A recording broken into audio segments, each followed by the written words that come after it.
3, 2, 1.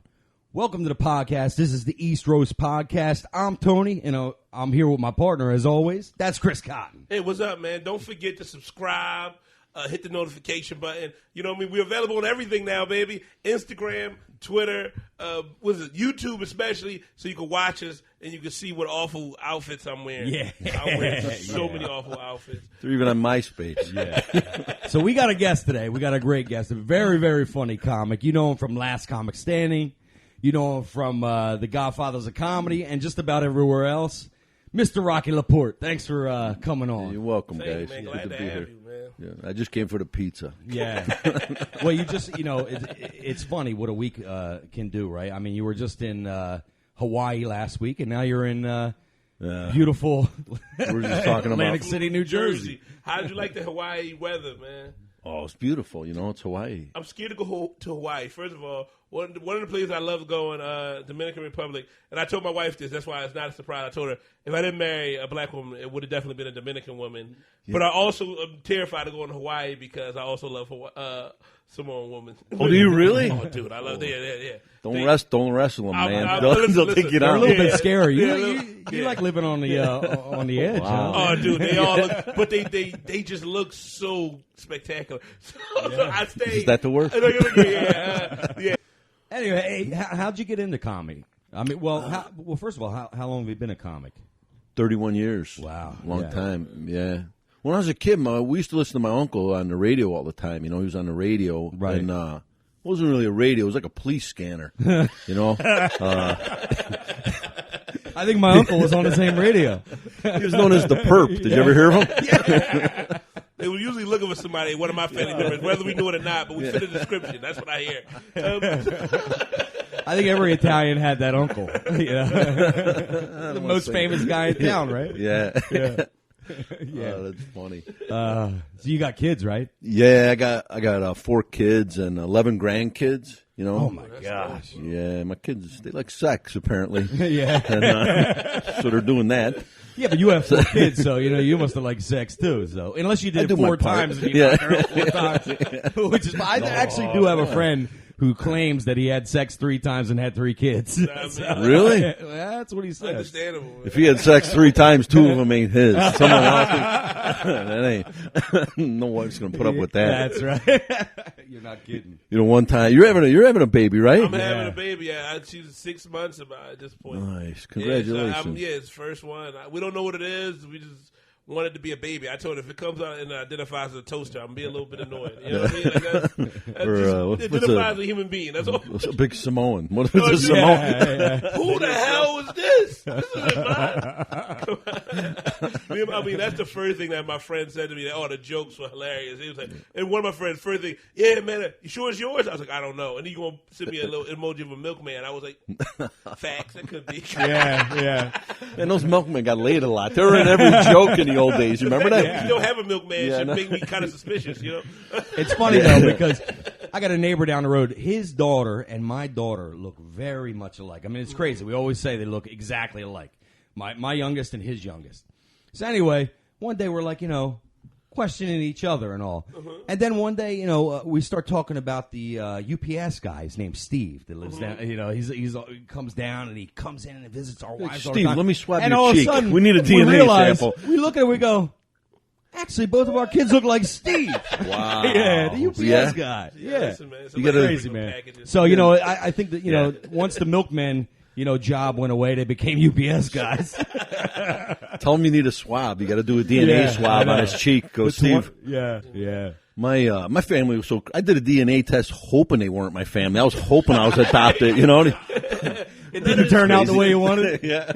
It just confirmed that you praying for it. You ball up the paper right in front of him, slam it on the ground. Well, I'm not. No, all of you. I want to retest. Yeah. All of you. I'm family with all. Hey of guys, bad news. Yeah. What? Oh. I'm yours. One time, I know you're not supposed to think like this, but one time I took two of my grandkids. They were probably like, I don't know, like 4 and 5 at the time. And went to the Museum of Science and Industry in Chicago, and it was packed. Like, it was one of those days there's no school. So everybody's there. Everybody is there. Like, what an idiot. So, and I go, man, how am I going to keep an eye on both of them, So I go, guys, listen. I go, just just stay close. Like don't. As soon as I said don't take off, they both take off in opposite directions in a crowded museum. Yeah, how are you gonna come home with one kid? You know what I mean? At that point, you got to pick your pony. I know. Picked one with the most potential. Yeah. That was running away real fast. Well, that's what I did. I go, I'm going to chase the skinny one because we can always catch up to the chubby one. And I knew the chubby one was going to be by the food court. So I was like, I'll just do this. Yeah. Like, That's good. Oh, that's good. You got to make a decision. That really happened. Yeah. Oh, You made that decision quick too, man. Yeah. It's like you got to. When do you think it's a massive difference between being like a father and a grandfather? Oh yeah, it's so much fun. Easier being a grandpa. You don't have to worry about all that stuff. My dad is excited to be because he has other grandkids. He just started literally. Me and my brothers just started having kids like a few years ago because we took to his threats as a kid. Like when he used to tell us, "Don't bring home." This is literally what he said to you. He said, "If y'all bring home any kids, you're gonna be taking care of them, going to school, and you're getting a job." And everything inside of me kept me having a kid because I didn't want to get a job. That's why I'm a comic. So it took me a long time to be like, I want to have a baby. I was scared until last year, like, fuck, I'm going to have to get a job. That's all I can think of. I don't want to get a job. I like to sleep in. I like to sleep till 12. And that's what kept all. But me and Nana, we just started having kids, and my dad was so excited to be a grandparent, and he was like, look, man, I don't want to have to do serious stuff. I just want to give him money and take him out and sugar him up and bring him home to you. Yeah. They told me they like animals, my grandkids. So I took them to the track, and and they go, Mommy, like Grandpa took us to the zoo, and all the animals had numbers on them. I'm like, maybe they're having inventory. Betting on the ponies. They're 5 years old. I'm taking them to the track. So what's the best part about being a grandfather? Like, as a comic, okay, now I know you're not in the same stage as most comics because we always go through the poor stages, whatever. I mean, but you're still a comic. So comics, we go through the ups and downs of money. Is it? Did you believe that you will be able to be a father and be a comic? Like, because that's what scares me sometimes is knowing that I have bills to pay and somebody who needs to eat food that's not me and my wife. Because, with us, we'll just be like, all right, we'll figure it out. We'll go to a friend's house. Sleep in your car or whatever, crash on a couch. You'll do whatever needed to. But when a baby is involved, you're like, I can't do goofiness. You know what I mean? Like, Chris, listen, you got to get up early. I hate to break us to you. I'm just not going to go to bed. We already determined shifts. My wife's a nurse. We already took shifts. I said, I'll take late night and overnight. You go. I said, but mornings, I don't want no. She already wakes up 7 a.m. Like, for no reason. I'm like, you enjoy that because I'll be nice. As soon as you start waking up 7, I'm going to hand it off and I'm going to bed. Oh, good. That's I'm happy with. Yeah, it's a good schedule. Yeah. But, did that scare you? Did that scare you a lot? Like, absolutely, because then you're responsible for these little beings, and and you want the best for them, and and that's hard. I met some guy last night. His name's Matt. He's a comic out of Philly. Matt what? Ronaldi or Ramon? Steve Rinaldi? Steve? Is it Steve? That's my homie. Steve Rinaldi. Yeah. We all know everybody. But Steve, that's my friend. Yeah, that's my Well, that's what he was. We were talking about that last night. He goes, I want to have a kid. I want to be a dad. And he goes, but the road. And I go, that's a hard thing. Like, it breaks up a lot of marriages. Mm-hmm. Like, if you're out all the time. So you were saying, like, you want to be closer to home. That's good for family, Yeah. It's hard to be both. That scares me the most. It's just me realizing that, like, this thing needs food. Yeah. I have to go tell jokes. This thing. Is that what you're going to call it? Yeah, I know. This thing. Listen, I got news for you. You're already starting off wrong. Hey, you think over there. Hey, thing number 1, thing number 2. Come in. I don't know, Rock. I'm starting to wonder now. Maybe you need to slow things down. Work on some names first. Get some names. Hey, that's gonna be one. Hey, that's gonna be the second one. Oh, that's funny. So, do you feel like you're you're obviously probably a different dad than you are a grandfather. Do you feel like like I know my dad. My dad's a grandfather now. And sometimes I think, like, is this the same fucking guy? Yeah, right. Yeah. I mean, do you feel like that happened to you too? I'm not a grandfather, so but I have no idea. Are there like two ways that I help raise? It's so much easier. Yeah, like I think with your kids, you feel responsibility, and you gotta. But when I guess that's why you have kids when you're young. You got that energy to do that. Like now I need naps and catch up with you guys in a little bit.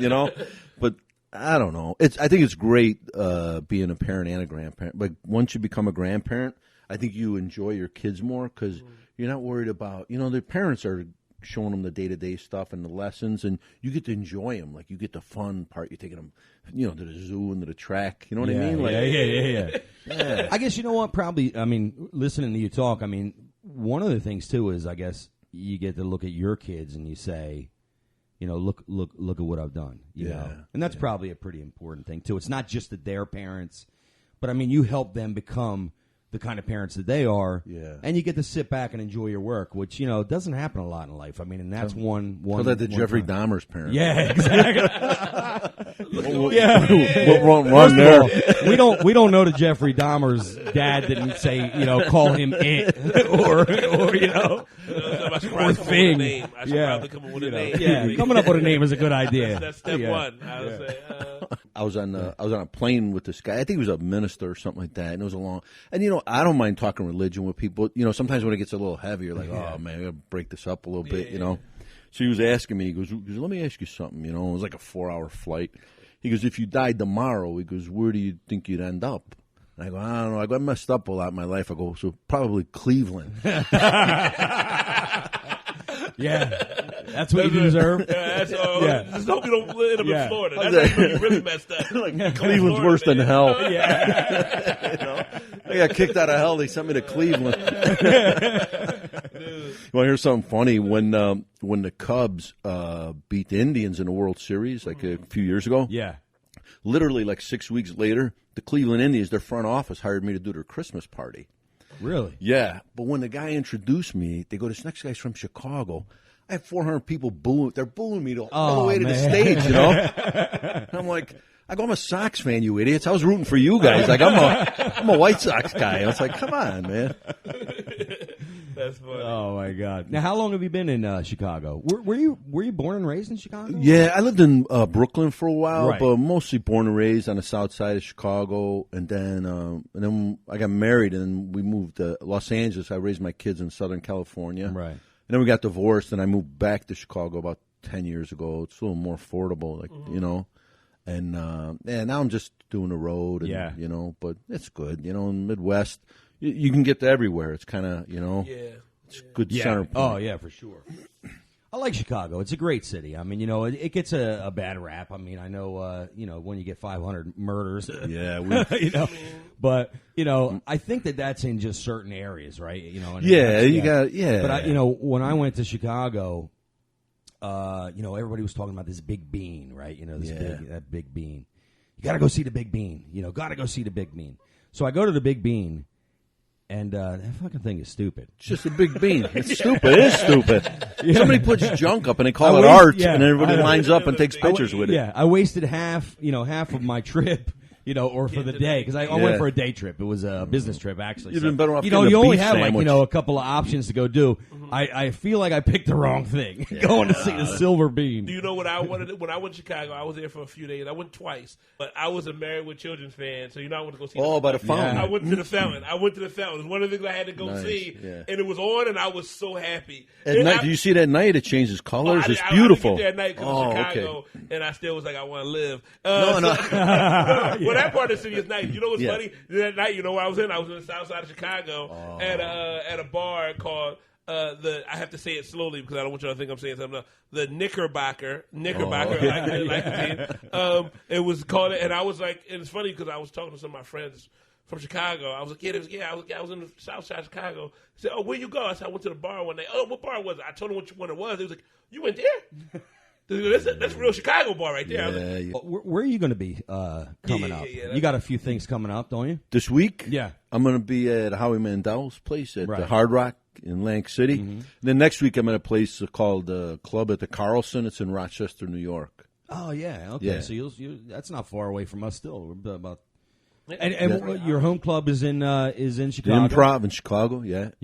What's the name of it? Chicago. The Improv? Okay, Yeah, improvisation. cool. Yeah. Okay, And I'll cool. be in Chicago November 20th through the 23rd at Zany's. Good, man. No I don't beef, know if I'm home, I'll come see you, but I think I'm on the road that week. If you're around, we'll link up. We'll go Absolutely. grab a drink or something. St. Charles isn't too far. I know a the bar main on the part. south side, the Knickerbocker. Oh, I look want at to take you that. there. I've heard good things. As long as you're not taking or leaving anything, you should be all right. Yeah.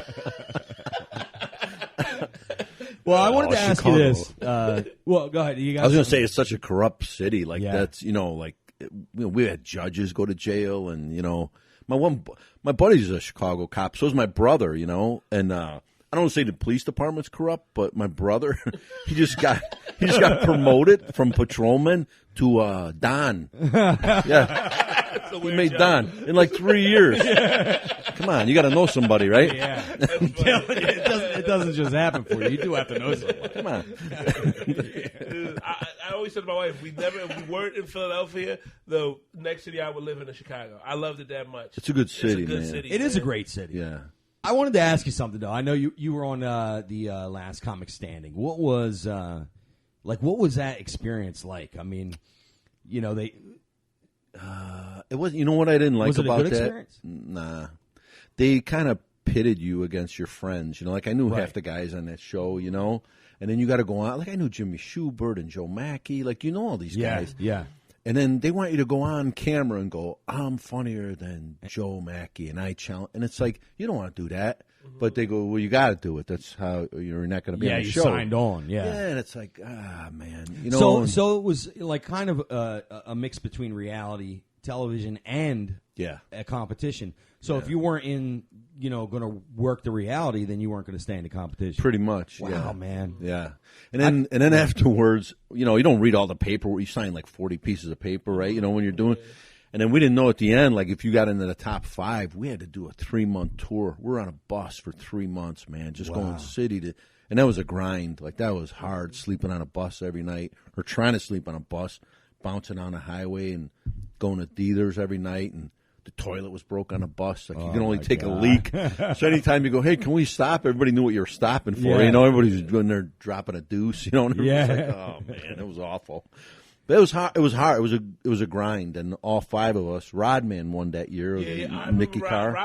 Rodman was one of my favorite comics growing up. Oh, is that right? Funny guy. I always loved the scatterbrain style. Yeah, it was like scatterbrain, but very on point. Yeah, whatever he was going to talk. He had a great about. pattern. Yeah, it was all over the place, and it would equal up to this thing. It was like a braid. It was like a braid in your hair. It would be like every you sitting there. By the end, it's this night. It all came together, and you're like, this is decent. You know Yeah, what I mean? yeah. But, yeah, So by the Rodman. by the end of it, everybody just goes. They would never do it again. Like after that, we shot most of that year, and then 3 months on a bus. Man, it was a grind. It's crazy because why is fake reality? Why do people especially in that in the business? Why do they think fake reality is better than real reality? I mean, why not let these comics get together and see what happens? It'd be much better. Be fun. Absolutely. Yeah. Remember, they used to put them in a house. They used to make you all live in a house together, and it was kind of like you were getting voted off the island. And like most comics are, like it's a camaraderie. You know what I mean? Like you laugh and you give each other punchlines. But it's TV. Like they pit you. They want something to. I don't know. Well, it was immensely successful. I mean, because it was successful, I mean, I guess they, in some ways, did do it right for themselves, but they didn't do the comics, a service, I guess. Yeah, you're right about that. I mean, really, if you have something that's successful, everybody should feel that way. You know what I mean, including the comics that were part of it. So that's odd. Television. A lot of these things, it's a weird business. It's a weird business that you guys are in. It's weird, how you succeed, and what you have to do to succeed. A lot of times you have to give up who you are, and it's a if big you don't sacrifice. give it up, right, then it's a tougher road. I mean, the only way this is what it's weird from the kind of the research I've been doing on my whole life of this small time frame I've been alive. One of the things I realized to not give up who you are, you have to kind of make who you are be the thing that's the next thing. Yeah, that sounds hard, and it is. But just be the best you that you can be, right? Be as interesting. It's one of those things where you have to find in everybody's life, there's moments where your niche can be that thing. And you also could be the next quote-unquote wave, as the kids like to say. You could be the next thing that everybody's like, hey, this thing could be the thing. Yeah. To be that thing, though, you have to prepare for something that no one sees. Yeah. So you almost you either have to basically go insane and make some money up front, or look insane, don't make any money up front, and then wait for that turn. See, but the thing about this job, like, there's no, you can be, I remember one time David Brenner was on XM Comedy, and he goes, right now in this country, there's some funny guy doing like a Holiday Inn, and he'll never be seen, or there's some girl with a beautiful voice singing in a lounge in Atlanta that no one's ever going to see her, like that's the sad thing about this business. You could be great and no one, like, there's no, you put in 30 years, you get a watch and a retirement, or you'll make it. Like, I tell a lot of young guys coming up, I go, you might only be a club comic your whole life. That's the bad, there's no guarantee in this business. It's so, you need a break, you need to be, there's a combination of a lot of stuff, Yeah. And I mean, I'm guessing you yourself too. We know a lot of the same people, because what happens in this business is there are inner circles, outer circles. There's circles on circles on circles. Yeah. And I was blessed to be able to get into those circles, but at the same time, I also was. It's also like a blessing and a curse, because when you want to go back home, like I told you, like you live in Chicago, I live in Philadelphia now. You also make a commitment to say to, look, I know those circles, and I love y'all, but I don't want to be here like live that sad portion of the circle.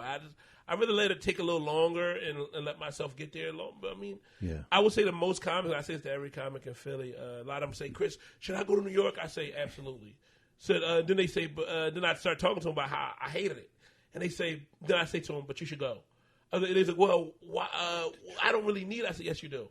I said, because you got to be ready. If you go too early, that ain't good, because you're new once a lot of times, And I also tell them the good thing about New York is you learn different styles. Yeah. I said it's like if you're a kung fu guy, if you don't go to the Shaolin Temple or the Wu-Tang Temple, you're not going to become that next level of dope. You have to learn different styles.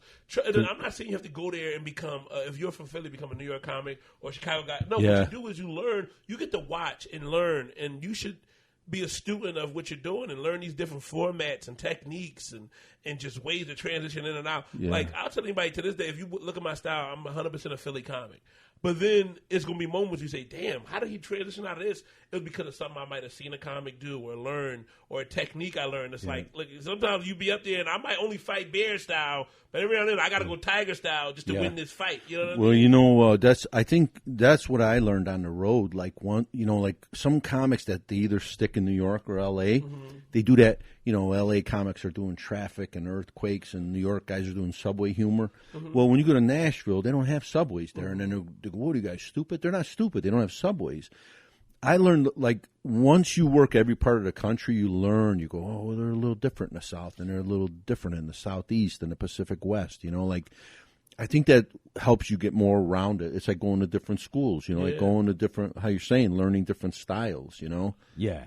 There's definitely a science, that comes to comedy, because exactly like you said, I mean, what might be funny to us over here, either you may not even get it somewhere else, understand it all. Yeah, what's your favorite part? Where you like to work out of the most?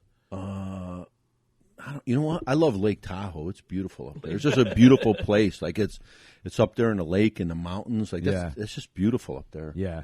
But I don't know. I like the West. Like, there's Arizona's got some good clubs, and Southern California. Brea and Irvine, and Well, being an Italian, is it like, are you like one of the first Italians that some of these people see? In the South, sometimes in the South or Minnesota or Canada. Like, you're like the only guy, and like, who's Italian? And like, I go, I think my mom might have been. Well, I had some Italian jokes, but throw that out. Yeah. Oh man. And this, I know with the climate of everything, do you feel like the climate of society right now is pigeonholing your style of joke telling at all? Or?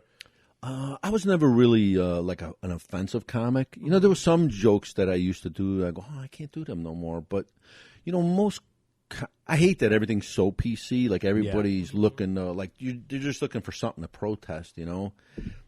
But you know what? 90% of comics that I know, all we're trying to do is make people laugh. We're not trying to harm nobody or cause shit, or we just want to make you laugh. And like, what's wrong? I feel like we're trying to give people a gift, and they're going, "No, you're not. You need to say it this way." I feel like we're low hanging fruit. I feel like society is only messing with the comics because they can't get to the politicians like they used to, and they can't get to a lot of. I feel like they're saying, "Well, you're the problem with society." No, we've never been the problem with society, bro. We're the observers. We're the observers. Yeah, we just trying to what we really do is point out those things are the wrongest and say, "Look, man, this is a problem." And now it's like, "Well, you pointed it out, but we don't like the way you pointed it out." But how else do I point it out? But see, there's truth in comedy, and that's really the main. That's what's really happening is that people don't like the truth.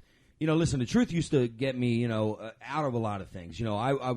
It'd keep me from running myself back into the same, problem that I'd had last time. You got to accept the truth. Like it or not, might not always be funny. Yeah, it's funny to someone else though. Whatever. But that's the thing. I mean, people are outraged over things because a lot of times it's the truth. Yeah. And comedy is that. Comedy is the truth in a funny way, right? Yeah. Sometimes and it was always great when it was something that was a little bit like. Like you're like, oh shit, man, where are they going with this? And then it becomes funny. Yeah. People are afraid to even get to that point where they're like. As soon as they feel like it's something, they're outraged. And you know what? I think it starts like like with kids, like everybody gets a participation trophy now. Oh. It's funny. Where's your motivation to win? Like if you go, hey, we can lose all of our games and we're still going to get a trophy like the winners. So I remember when I was a kid when we played football or whatever, when you lost, that made you want to be better. You go, I'm gonna work out more. I'm gonna run harder. I'm gonna bat. Like. There's no incentive now to be better. Like I don't get that. I don't know where that even started, to be honest with you. My parents didn't raise me that way. I mean, I guess maybe it's my generation. But I don't know a lot of friends that are like that either. But I know it's real. I mean, people are just like well, you tried, and that's a great message, right? I mean, trying is really important. You're halfway there when you're trying. Yeah. But you have to have winners. You have to have winners. That's what makes the losers work harder. Yeah. If you lose, you want to get better. That's what motivates you to get better. It's like the first generation of people trying to fix things. You know what I mean? It's literally the first adaptation. Oh, they overdid it. Yeah, right. and they just they overreaching, and it'll trickle itself back down, and it'll even out. You know what I mean? Just like everything else. It was one point. I mean, and this is going to sound crazy, but at one point they had to do affirmative action. Now it's to the point where it's like, okay, we just hire everybody. You know what I mean? Yeah. But at one point they had to do it because people just were like, I'm not budget. Yeah. I'm not hiring them. And then it's like, now it's like, I can't see my company without them. Right. You know what I mean? But and I think that's what had to happen. It was one of those things where we had to stop teaching our kids, you're a loser. And you can't win. Yeah. If you're a loser, then you gotta go in the middle. Well, that's the worst message, man. It's the worst message to tell somebody that you have this, and this in front of you. Mm-hmm. And you can't make it because of those things. Yeah. That is, those are people that you shouldn't listen to. And if it happens to be your family, listen, love them, but don't take their advice. Yeah. Because anybody who has won, and what is winning really? When you really know you've won. Yeah. Usually a good winner doesn't feel like they've won. They feel like they still have more to do. Mm-hmm. And that's why, you need to have those people. You need to have that. And after you win, especially in sports, it's like you're winning so you can defend. And so you're a defending champ right after that. And everybody's gunning for you then, man, right? Yeah. When you win. Yeah. So winning leads to losing. Anyway. Yeah. Everybody wants you then. But it is funny. So, like with what we're saying, comedy, though, I feel like they have the best chance to just destroy this cancel culture. I mean, there's going to be a few people that are going to be collateral damage, but I only think for a short period of time because once it finally gets busted through, and people are just like, you know what, shut the hell up. Well, there's guys like, Bill Burr and Dave Chappelle. They're going, you know what, I'm going to do my shit. Yeah. And if you don't, this is what it is. Yeah. But you got to do that because, that's when you realize that 90, if not more. I actually think, a lot of times people like to say, 10% of the people are the ones who are doing this. It's all happening on Twitter. I believe it's even smaller than that because I got to be honest with you. I don't have an outraged friend. I don't know. Maybe you do. I don't have an outraged family member. One of my friends. So if there's that few of them, why do they have the power? Yeah. So, But it's like judge and jury. They shame you on social media. Yeah. Like they're right away. You're guilty. They go, you can't say that. You know. And it's like, but I've said this. We actually said this the other week. And maybe you'll agree with this, Rock. Like who's worse, them or the people who shut up and act like they agree with them? Oh, go along with. I feel like that they're worse because listen, you have a voice too. If you don't agree, if you want to laugh, throw those people out. Whether it's in the club, throw them out of your house, throw them off your Twitter. Yeah. There's going to be blowback, because you can't keep going. It can't continue. My friend had a funny point. He goes, pretty soon they're going to be telling skinny kids, don't walk so fast. You're making the fat kids feel bad. Yeah. How far are you going to go with this? I know. Yeah. You know what I feel like? I felt like this is something. This is an experimental statement. I'm gonna still say it though. But I feel like it hit a point where some people in the culture, especially the United States, there used to be a time frame where something was open that you could hate it. Like literally, there's always been something. Right now, we hate this group of people. We hate it. This is a time frame where no group is hated by everybody. So I feel like people was like, "What do I do with that anger? Like, I gotta hate something." It was like, "Let's just hate other things." Let's they hate things. Make up a group of people to hate. Well, you know what happens, Rock? Groups to hate. You know what happens, Rock, is that they find the next thing tomorrow. Tomorrow is what they hate. So then none of it's real then. You're right. When you used to, when people collectively didn't like something, it was because that thing needed to not be liked. But, what happens is, something tomorrow will happen, and we all have to agree. Mm-hmm. Because if you don't, Rock, then you are the next guy. You're the problem. So. And that's crazy. The thing is when hate can't be collective and no one can, which I agree. Well, other than that, I do agree that hate shouldn't be collective. Everybody should have their own thoughts. If you don't like something, you should have a reason. If you whatever, you know what I mean. You shouldn't hate things based off of very superficial or what other people tell you to hate. Exactly, and you shouldn't grow into hate. Yeah. You should be able to make your own decisions. Now, the problem with that is some people just have something in them that they need to be angry and they need to hate. They need to, and so it's toxic masculinity, this and that, and it's like. What the hell? Like literally, we were just in the car talking last night, man. And one of my female friends, we was asking her, like, "Do you know about toxic masculinity?" She's like, "I never even heard of this shit before. I don't know what toxic masculinity is." Yeah. And most people truly don't. It's one of those things where it's like, honestly, I don't really know. No, it's like kids today. They're making up all these new words to fit like all this shit. I don't know. It's like really, like how far? They said Seinfeld and Chris Rock they won't do colleges no more because these kids are literally sitting there with a pen, like waiting for them to say one wrong word to go, "I'm offended at that," and let's protest. It's like, but those kids don't belong in at a comedy show. Don't you agree? I mean, they're there. If that's what they're looking to do, then that's And you know what's bad? The colleges themselves. They also are putting these kids at a disadvantage, and you wonder why. The reason why they're creating all this outrage about things that don't matter is because they don't have the time to.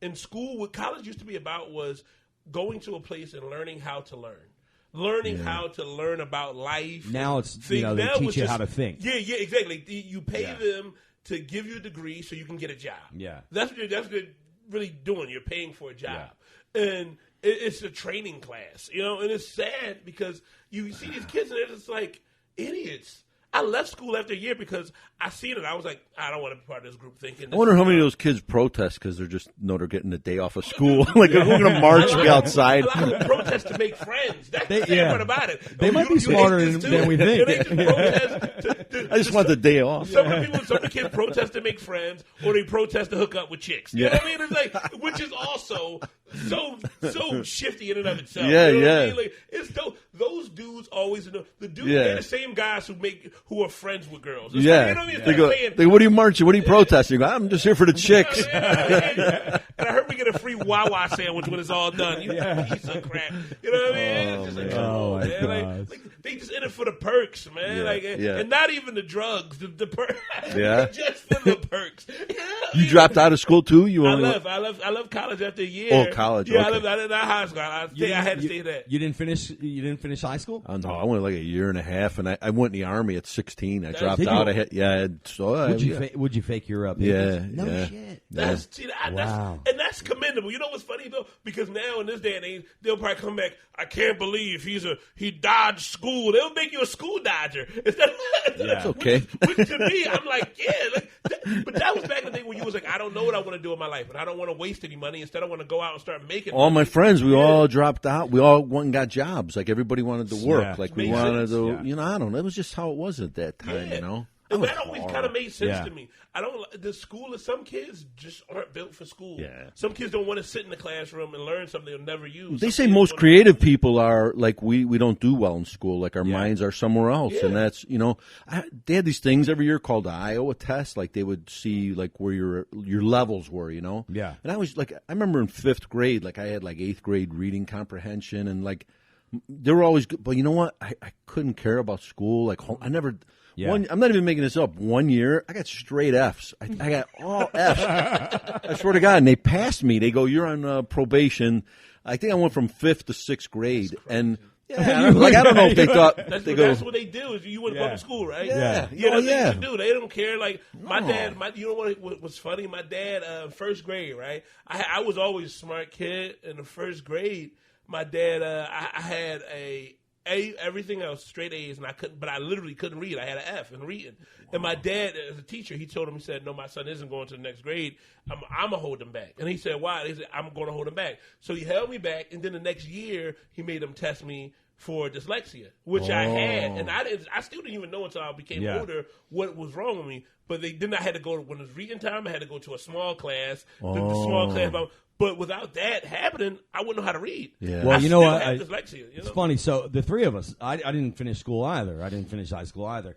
And dyslexia is also something that I was diagnosed 2 times actually in my life because we weren't sure. Because you didn't read it right the first Well, it's hard to accept that, right? It's hard. You didn't read it right. Yeah, I know. That's funny.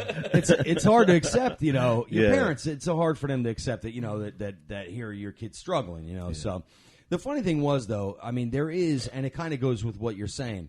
Here I was struggling through school, and I was always going to struggle, but finding out the reason why made it a little easier to get through. Sure. Because I was afraid everybody thought I was stupid, so I didn't participate or whatever. But knowing it's something, that you're struggling with something, and here it is, and you're not going to get rid of it. But the funny thing is that little bit of struggle that we're talking about and not finishing school and not paying attention the way he did, when I stepped outside into the real world, it was easy. Yeah. And all my friends that were smart, they struggled out there in the world. I'd much rather, have I got an the struggles education in from school. life. Yeah. Yeah, like I said, hey, you drop me in the middle of Chicago at the Knickerbocker, I can make sure I get home safely. Yeah. But you put me in a Spanish class, I'm fucking screwed. I remember being like in an English class, and we're breaking. You had to know the preposition, and you like break down the sentence. I remember like even in 5th grade, going, "How? Like when am I ever going to use this? Like this is how's this going to help me lift heavy freight on the docks?"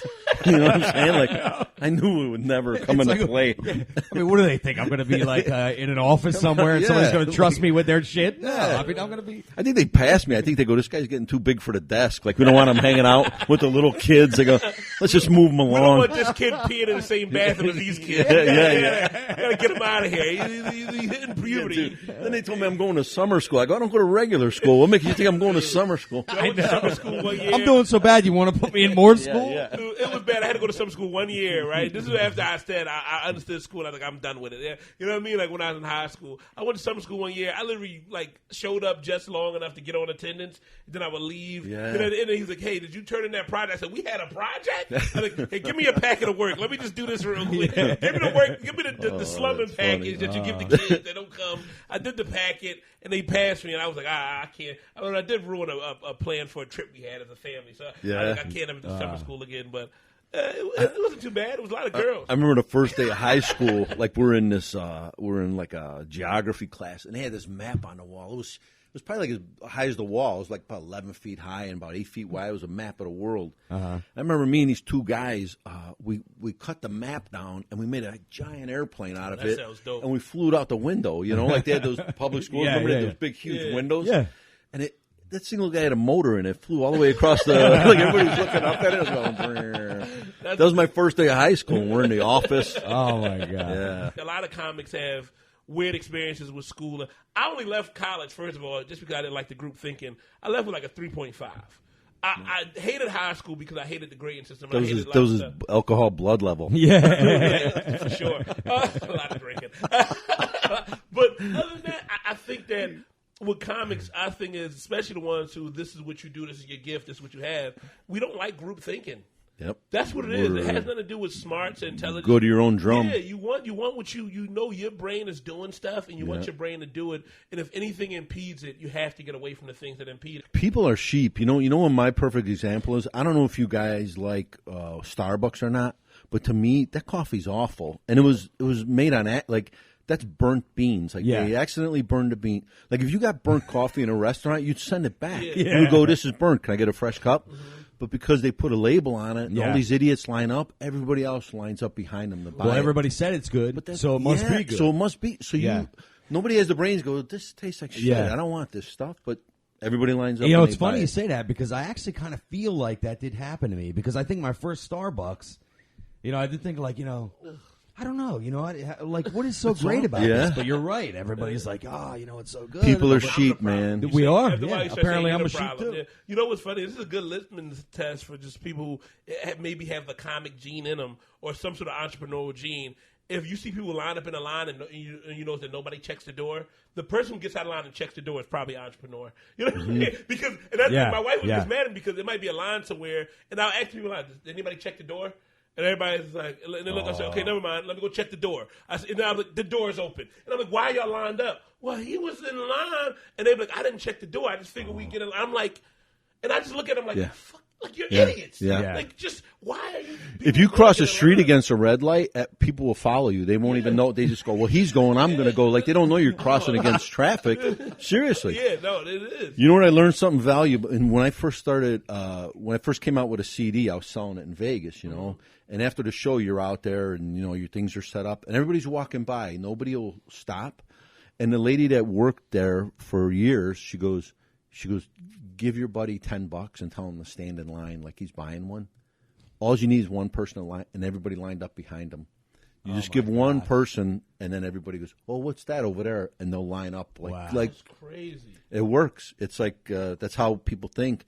But they'll walk right by you, and they'll just say hi and kind of keep their eye down or say good show. But you have one guy line up and give your buddy $10. Well, you just kind of answered the question of what was asked earlier. Stand in line for these books. Here's a subliminal message. Yeah, here's $10. I want to buy one. You just kind of answered the question of why do people like when I said who's worse, the ones who are outraged or the ones who follow the outrage, even though they don't know why I'm outraged.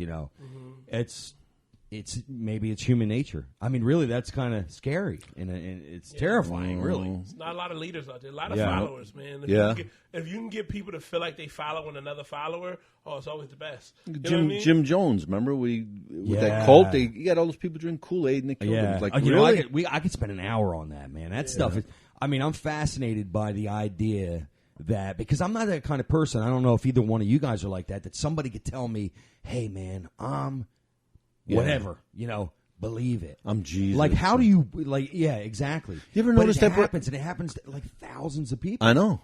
But you ever see, like, when crazy people on the street, they go, "Hey, I'm Jesus." Like, they always, like, you never see nobody say like that, like they're Andrew Dice Clay or, you know what I'm saying? Like, they're always Jesus, right? I know who wants to be. I'm Frank Sinatra. Yeah. It's weird, man. I can't believe how gullible people are. But you know what they say? Artists, like a lot of musicians and comics and people like that, they do their own thing. They go to their own drum, which is good because if everybody was followers, man, we'd all be going off the cliff. I think. Yeah. You know that? Yeah. Somebody's got to, Somebody's got to do it. Yeah. Somebody's got to do it. And you got to be, And I guess we could solve the world's problem. Us three dropouts. I guess the three dropouts. Right? I don't even know. Like you got to be willing to do something that people say you're crazy. And you got to be willing not to care. Yeah. That is not. That's that is someone who is not a follower. It's very easy to just kind of follow a path and hope, and maybe like tomorrow, either one of you guys, somebody who can get you this, maybe get a great job doing that, but you know what? It's like that is not, that's the norm. That's the norm. I mean, you guys are out there. You're out there in the world. You're just getting a lot of experience that you would never have if you just went and did what everybody else does, which is follow each other into the next job, or the next thing. Let me tell you something. Some of the stuff that comics get to experience, I tell anybody, the weirdest thing about being a comic, you struggle a lot, but it all it evens itself out with things like, okay, like, I don't have that much money. I don't have, like, all of this stuff up front or whatever. But also, when I'm the poorest, is when I also got on a Learjet. And it's like, how? Yeah. I don't know. Literally, somebody was like, come with me. And I was like, okay. And they was like, and then you end up on a jet. And you're like, oh. And it's like, huh? Yeah. I met the Rolling Stones. I became friends with Brett Favre. I was on the field at Packers. I swear to God.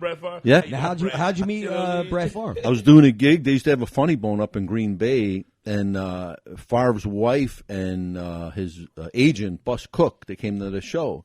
And I guess he saw me in Irvine, California, and he goes, you got to go see this guy. So after the show, they come up to me. They go, hey, you want to go see a Packers game tomorrow? I'm like, yeah. Wow. So they go, we'll meet us outside this gate.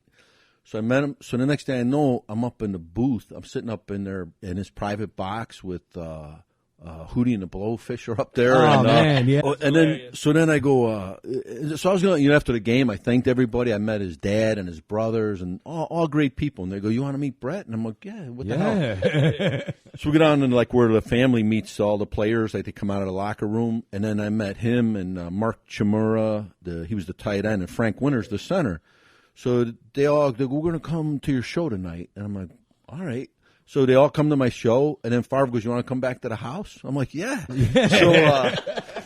So, I call my wife. We're living in California. I go, I'm in Brett Favre's basement. Yeah. And she goes, who's that? I go put somebody on the phone. Who knows? So she went and got my neighbor, Dave. I go, I'm on the phone with Brett. Brett could have been like, you want to go get a Starbucks? Yeah. Well, then 2 times he invited me out to this celebrity golf outing down in, and I got to meet like Michael Strahan and like some old Packers like Bart Starr and Paul Horning, like legends, And I'm a Bears fan, and I'm up there, in Green Bay, and I'm like, But it was so cool, and I just got to meet a lot of people, and they couldn't have been nicer to me, You want to hear something? I did the Tonight Show, they pick you up in your house in a limo. Mm-hmm. I got a standing ovation on Tonight Show. Mm-hmm.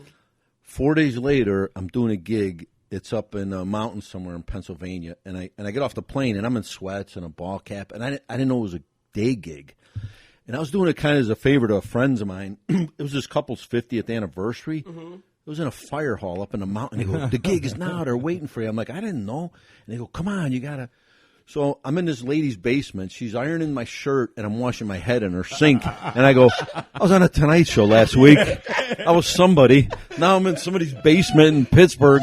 Just like that. Yeah. Boom, boom, boom. Ups and downs are unbelievable, so man. Fast, right? Bro. Unreal. As soon as you start feeling yourself, and life checks you. So, it's like having a big brother. They won't let you get too. They go, don't get too cocky. Don't get too cocky. You think that it's like, that is because your life didn't and your career didn't hit. No, these are the same complaints you will hear. One of the craziest thing I had to be a fly on the wall for was I'm hanging out at the Cellar, and this is one of those days with Chris Rock. And at the time, this is years ago, Louis were hanging out there. So I'm just listening to their conversation and their complaints. It literally was a higher money version of every single complaint that every comic has.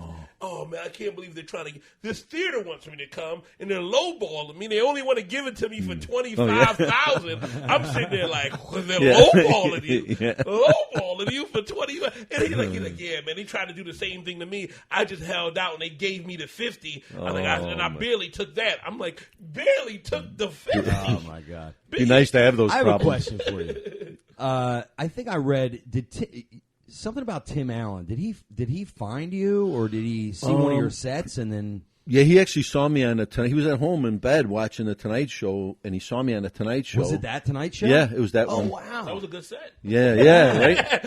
So what? Well, he asked me to do. He goes, we're doing a benefit. Would you mind doing it for me? And I go, no, not at all. And then he gave me 2 small parts in a couple movies. I didn't even have to audition for it. He just gave me the part just for doing him that favor. Yeah, what were the movies?